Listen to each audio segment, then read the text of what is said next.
we are making an exception today because Alana's speech fits the category of Project 10.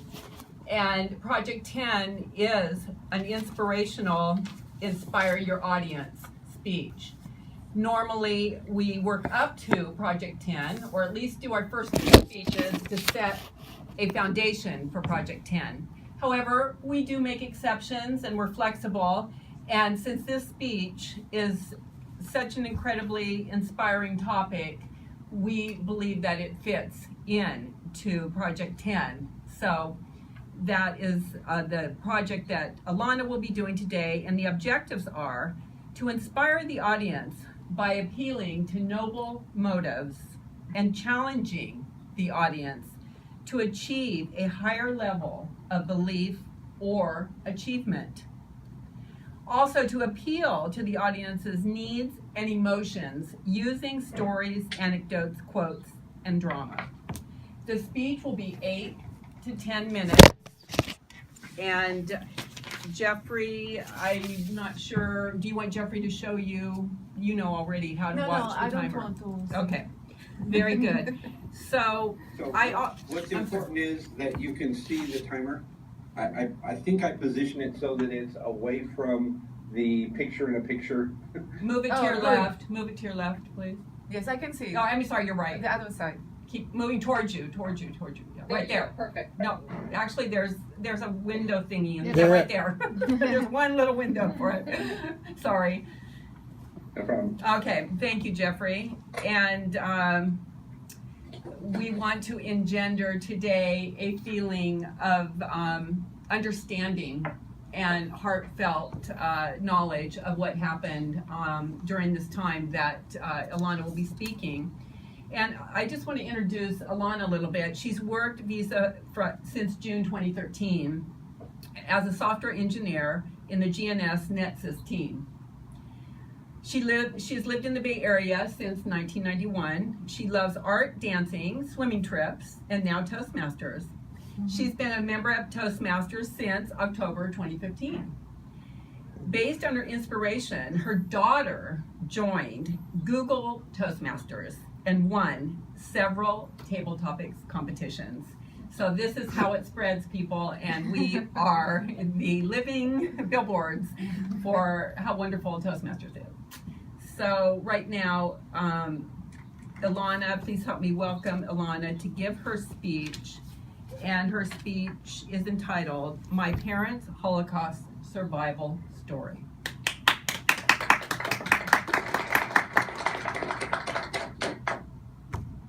Hello, everyone. Today is the Holocaust Memorial Eve, and I would like to share this inspiration story with you. It's to the memory of, actually I want to share this picture. Okay, so we are going to use the doc cam. I'm sorry. Where the light is. So, can you see it, or it's the other side?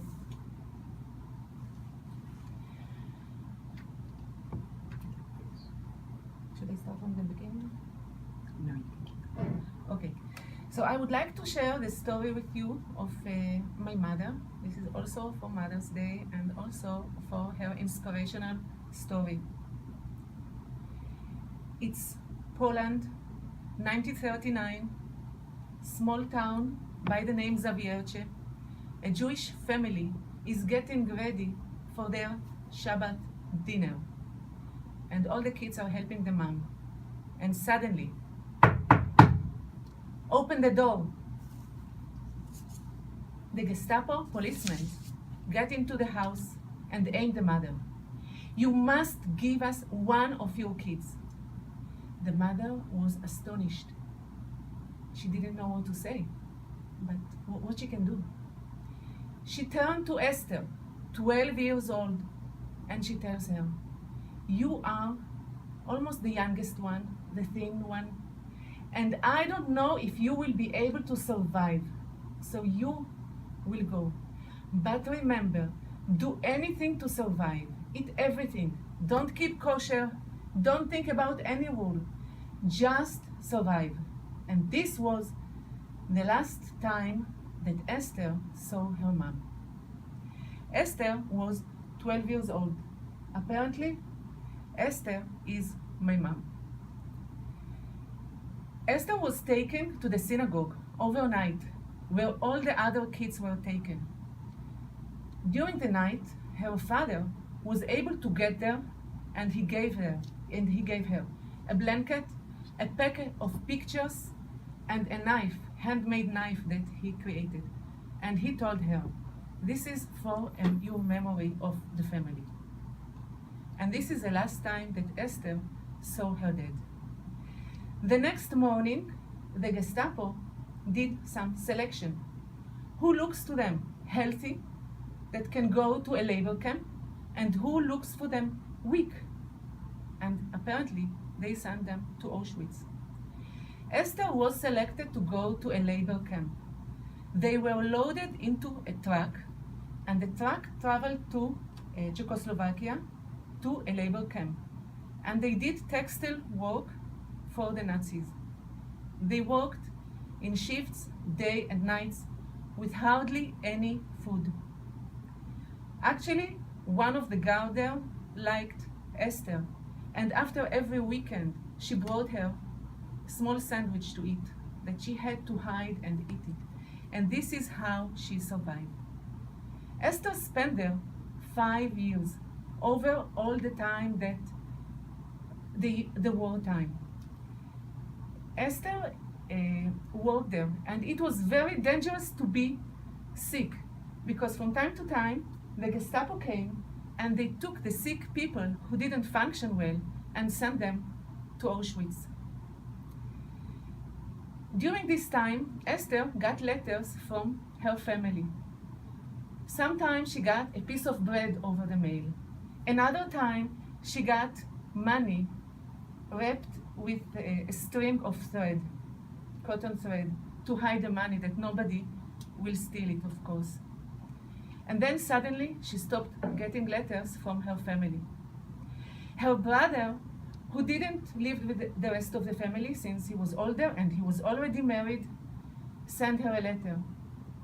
"Sorry to inform you, but they were all taken to Auschwitz." After a while, Esther stopped getting letters from her brother, and she feared from the worst. She continued to live there with the other girls and work. At 1945, when she was 17, the camp was liberated by the Russian. The Russian opened the gates, gave them tons of food, and many people were jumping on the food because they didn't have any. And only because their body wasn't used to have such a big amount of food, many people died from eating over. Back then, trains were free in Europe, so people could go and find their relatives.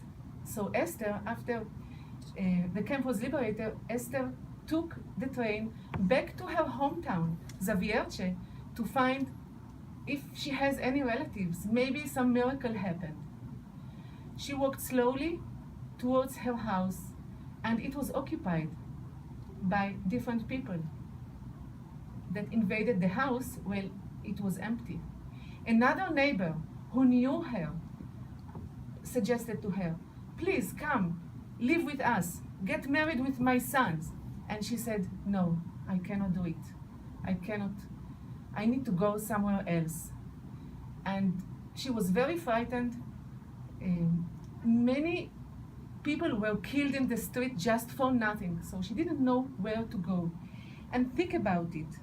No family, no shelter, no food, no engender. She went to the river. In this river, many people used to commit suicide in the village. And she said, "I will commit suicide." Something stopped her in the last minute, and she cannot explain it. She said, "I need to wait. Maybe there is tomorrow." She came back to the train station without knowing where to go, no food, no nothing, and she was sitting there. Apparently, at the train station, she met other girls in the same condition, the same situation. After several days of sitting there and not knowing what to know, some messengers came, group of people, that those people were sent from Israel to collect all the lost children of the Holocaust. And she was one of them. She was already 17 years old. They collected them to kind of a camp, and they start to prepare them on their journey to Israel. And think about it. Bunch of people, refugees, they don't have any certificates. They need to travel. How they can travel? They pack them into trucks. And when the trucks cross the borders, since they didn't have any passport, no certificates, they had to stop breathing. And they were aimed. If you will breathe while we are crossing the checkpoint, the dogs may smell you and they may bark and discover your position. You need to be still. They were able to cross the borders, and then they had also to cross the Alps. They had to cross the Alps from Austria to Italy. And from Italy, they were planned to take a boat to Israel. While they're crossing the Alps, first they couldn't cross the Alps during the day. It was light and they could be discovered. So they were sitting under the trees, and only during night they were able to walk. The height was amazingly awful, and Esther was frightened. Many times she was freezing and she couldn't move. But some good people helped her. One of the messengers helped her, gave her hand, and was able to encourage her to continue to go. When the group arrived to Italy, they met with other groups who came from different locations, who were collected from different parts of Europe. Back then, she met Tzvi, who happened to be my father. And since then, they were together. From Italy, they took a boat. The boat, it wasn't a love boat, as you can imagine. They were smashed there like sardines because they were trying to load as many people as possible to be able to cross the Mediterranean Sea that was rough. They went on the boat, they crossed the sea, they arrived to the shore of Israel. It was 1947. The British occupied in Israel. The British didn't let them to land, so there was a fight.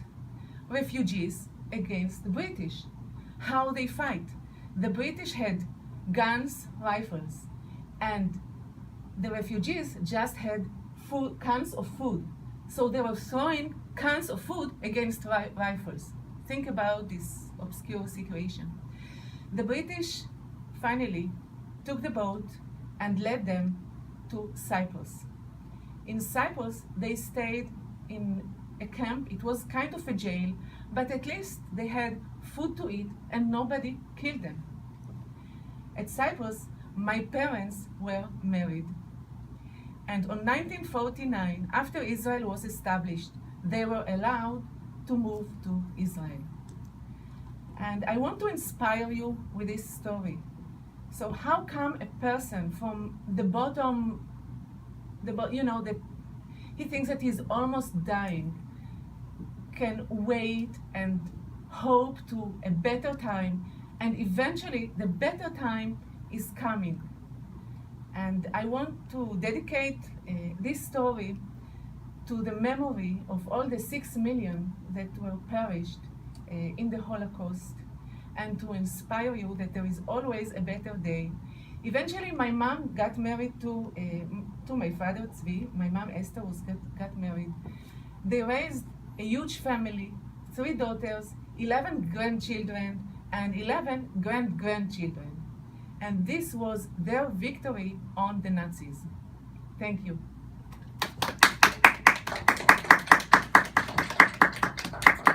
Thank you.